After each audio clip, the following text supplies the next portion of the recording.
So hey guys, welcome to another Warframe video, and today we're going to take a look at a build for the Grenadier Flamethrower, the Ignis. So I've tried many different builds for the Ignis, and this is the one that I like the most. It's a mixture between damage and status, and it has a little bit of explosion sprinkling on top.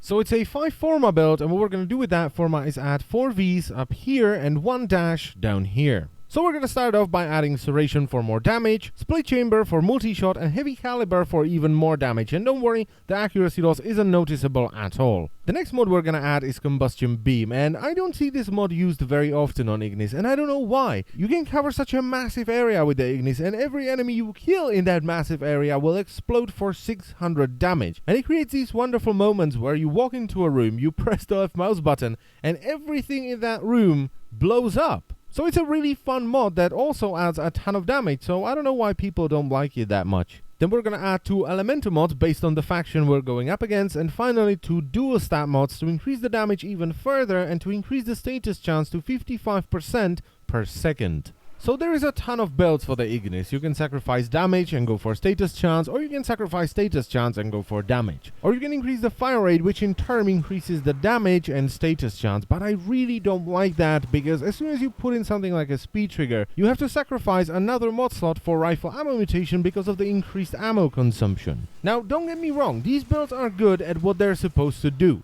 but they don't do too much, and that's the thing I don't like about them. This build, on the other hand, is designed to be useful in as many situations as possible. It's gonna get you through the entire solar map, including the void, because it does enough damage, and you can still use it for endless runs thanks to the 55% status chance, because the only thing you can really do with the weapon in a long endless run once the damage falls off is spread status around. And most importantly, it's fun. It's just fun to run around with a flamethrower that does a truck ton of damage, spread status around, and when you kill an enemy with it, they explode. It doesn't get much better than that. Now, some people also like to use either Sinister Reach or Firestorm or both, and I don't think that's necessary because the base range of the Ignis is 40 meters, and that's bigger than most of the rooms in the game. So I would really not recommend using them. Now, ever since the buff, Ignis has been incredibly popular, and it's actually my go-to weapon for either speedrunning or when playing with a frame like Trinity Prime, where I want to focus on the frame and on my party rather than aiming and shooting. And it's a perfect farming weapon as well, because when you're farming something for a long time,